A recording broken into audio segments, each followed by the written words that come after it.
Nobody should ever have to find out what a human body smells like, especially as it's being eaten. Sally clasped both hands over her face, trying desperately to block out the smell and to trap in her nervous breathing. She couldn't bring herself to look. Every bone in her body wanted to take off running through the forest, back out onto the interstate, to try and find some help. But there was nothing she could do. She could never outrun that thing. It was too fast, too savage. Even if she could convince someone on the highway to pull over and help her, they would just tell her she was going crazy. Maybe she was. Then the smell of her husband's body drifted over to her on the wind as the crunching sound of inhuman jaws filled the air. Panic set in. Then silence. She couldn't hear anything, not even a whisper in the trees. Had she done it? Had she survived? That's when a red sneaker stepped out from behind the tree, and Sally stared into the eyes of the blood-spattered hedgehog. Now, Sally had never been a gamer growing up. Sure, she played a little bit of Mario Kart and had a few Nintendogs back in the day, but the word gamer just wasn't for her. However, love conquers all, and when she found the man of her dreams, she decided that it would be worth at least giving some of his hobbies a go.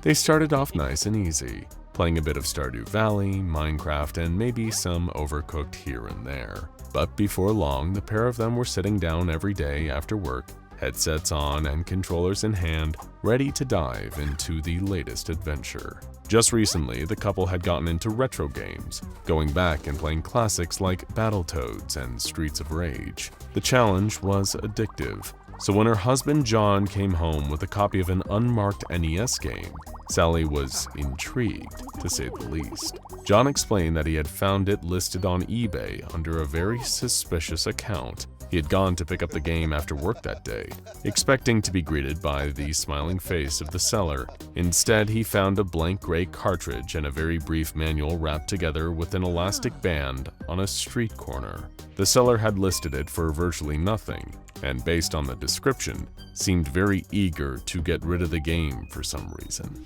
So eager that he must not have wanted to stick around to even hand it over. Sally, already bored with this backstory, snatched the manual up and read the title of the game, Professor Gould's Terrifying Horror Challenge. There was no artwork, no branding, no publisher, no stickers, nothing to differentiate this game from being just a blank cartridge. As far as Sally knew, it could have been a virus, some kind of malware game designed to brick their NES. But the words horror and challenge from the title sold her. She blew on the pins in the cartridge and slotted it into place in the NES. A black screen appeared with nothing on it but two options, single player or two player. Sally uncoiled a second controller and handed it to John with a grin.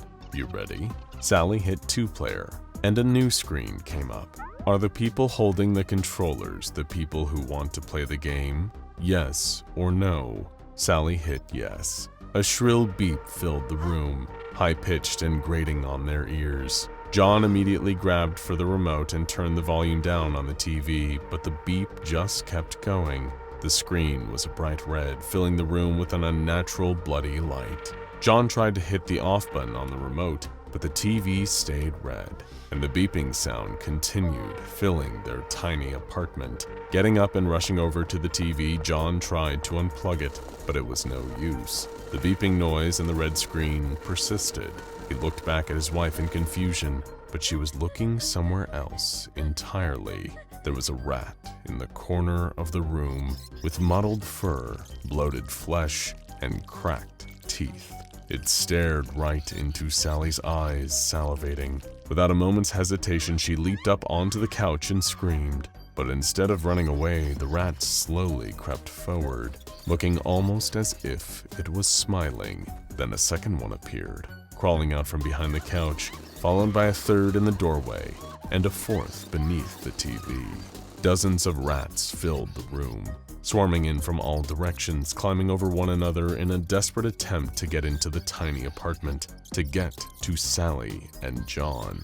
Sally clambered onto the couch with her laptop and tried to kick away any of the rats clambering up onto the furniture, but it was no use. For every rat she kicked away, another one appeared, until soon they were climbing their way up John's jeans, their sharp little claws digging into his flesh. The rats tore at Sally's clothes, climbing over one another desperately, heading towards her mouth, trying to burrow their way in.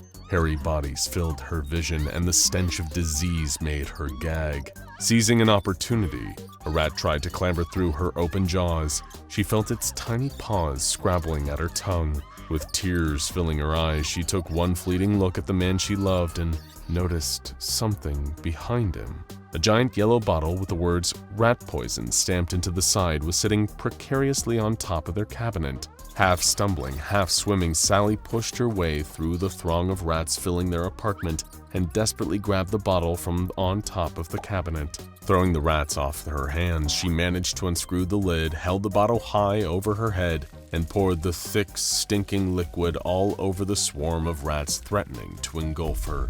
The chorus of death filled the room. Whether it was the sound of the rats dying or their bodies being evaporated by the poison, she couldn't tell. All she could do was push through to try and find her husband and save him too. And miraculously, within just a few seconds, all of the rats had disappeared. The room was empty, the same as it had always been. Even the big yellow bottle was gone from her hand. All she could do was stare at John as he stared back at her, as the words "Level 1, complete" appeared above their heads. Welcome to SCP-1315, the most visceral, most real, and most dangerous horror game you will ever have the misfortune of playing. It's not too late to back out at the menu screen when you select how many players you want. It's not even too late at the confirmation screen, but once you're in the game, there's no turning back. Either you beat the game, or you die trying. Beating this game is no easy feat. A copy of SCP-1315 has been in Foundation containment since 1986, but in all of that time, only one D-Class personnel has managed to make it to level 33. It is not known how many levels there are, but there is theoretically a final boss. The reason why no one has been able to beat it thus far is that with each level, the difficulty of the game increases. Relatively minor challenges in the first few levels give way to extremely difficult, life-threatening scenarios as the player progresses. These levels broadly follow the same pattern each time, but individual levels often contain an element of randomness. For example, level 1 that Sally and John played contained rats, but other tests have shown subjects being swarmed by insects and spiders, often coinciding with established phobias that the subject has reported prior to the experiment. 2 hours later, John and Sally were running low on ammo. With both couches pushed against the door to the lounge, they both hunkered down behind the TV, loading the remains of their shells into the shotguns. From out in the hallway, they could hear the heavy footsteps of more animals rushing towards them. When the pounding on their door had first started, they assumed it had been their neighbor coming up to complain about their screaming and running around in the previous levels. John had been so deep in thought trying to work out what their cover story could be, that when he opened the door and saw an adult grizzly bear standing on its hind legs in front of him, it had taken him almost too long to react. Sprinting back into the lounge, he found his wife already loading rounds into the shotgun that had suddenly appeared on the floor in front of her.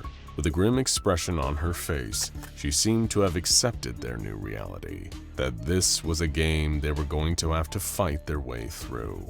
But with every bear they shot as it tried to push its way into their lounge, 2 more had appeared just minutes later. While they had been conservative with their ammo, aiming for the heads and not taking any risks, the pair was starting to run dangerously low. Was there an objective they were missing? Were they supposed to have done something to progress through the level? Sally mashed a couple buttons on the NES controller, and then some text appeared on the red screen. Objective: survive. 4 bears appeared in the doorway and pushed hard against the couch. It slid out of the way and they charged into the room. Sally and John desperately took down the first 2 of them, but the dreaded click of the triggers told them they had nothing left. Closing their eyes and bracing themselves for the worst, the pounding of heavy paws on their vinyl floor suddenly stopped. The bears had disappeared. Level 3 complete. Well, whatever's next can't be worse than that, surely. But it was. They managed to hold out in their apartment until level 9, but then the windows behind their heads smashed into 1,000 shards as a black-booted SWAT team swung into the room.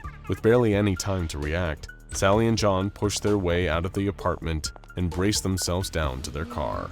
Slamming both doors closed, they took off, racing towards the highway as the SWAT vehicles pursued them. 3 hours later, the couple was running low on gas, swerving their way along the interstate, their eyes on the mirrors constantly. The pair was pretty certain they'd managed to lose their assailants. Slowing their car to the speed limit, they gently weaved their way through the traffic towards the nearest gas station. Trying their best not to look suspicious, the two of them went inside, keen to stock up on supplies. Who knew how long this game would go on for? They had already been active for hours and were exhausted. With the SWAT team hopefully long behind them now, the adrenaline rush was starting to wear off, and the reality of this situation was starting to set in.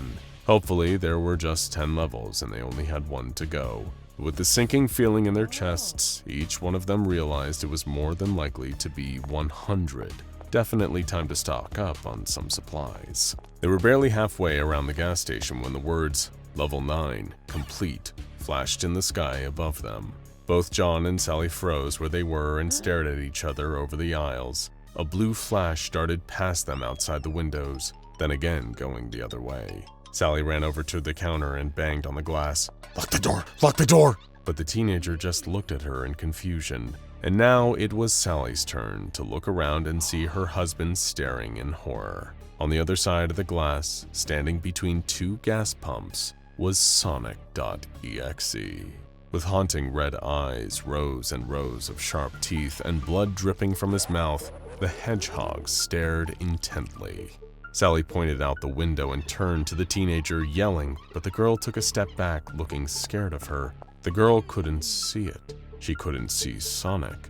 For all these challenges, all the things they'd been fighting, was it just in her head? But there was no time to worry about that. Sally ran towards the door to the back of the shop. Hearing the footsteps of her husband running after her, she kicked open the fire exit but froze immediately. Sonic.EXE was standing there in front of her, smiling. It was toying with them. They needed to run to get out of here as quickly as possible, but how could they outrun Sonic? "Hey, Sonic!" John yelled from behind her. "You hungry?" He pushed Sally out of the way and threw a handful of chili dogs out into the forest. Hearing "hungry," Sonic spun around and chased after his favorite food as quickly as possible. That had only bought them a few moments of time, but maybe that was all that they would get. Sally and John ran back through the convenience store and out the front. They couldn't run, but they could at least try to hide. A semi-truck had to slam on the brakes as the pair of them ran across the interstate. Without a choice of running anywhere else, all they could do was dart into the woods on the other side and hope that Sonic had a bad sense of smell. But as they ran through the woods, they could hear an ominous voice echoing behind them. "Gotta go fast! Gotta go faster than that!" Sally found a tree and dived into cover just at the right moment. Her husband wasn't so lucky. There was a flash of blue and a horrible crunching sound before his body hit the ground. Sonic.EXE was on top of him in a heartbeat, rows of sharp teeth gnashing. Sally clasped both hands over her face, trying desperately to block out the smell and trap her nervous breathing. She couldn't bring herself to look. Every bone in her body wanted to take off running through the forest, out onto the road to try and find some help. But there was nothing she could do. She could never outrun that thing. It was too fast, too savage. Even if she could convince someone on the highway to pull over and help her, they would just tell her she was going crazy. Maybe she was. Then the smell of her husband's body drifted over to her on the wind as the crunching sound of inhuman jaws filled her ears. New tears flowed. Then, silence. She couldn't hear anything, not even a whisper in the trees. Had she done it? Had she survived? Then a red sneaker stepped out from behind the tree, and Sally stared into the eyes of the blood-splattered, deranged hedgehog. Sally blinked, and it was gone. Level 10, complete. The open forest stretched out in front of her. Without a moment to catch her breath, Sally took off running into the country on her own. Whatever was coming next, she had to be ready for it. Now go check out SCP-1594 Miss J's WizKid Schoolhouse and SCP-978 Desire Camera for more.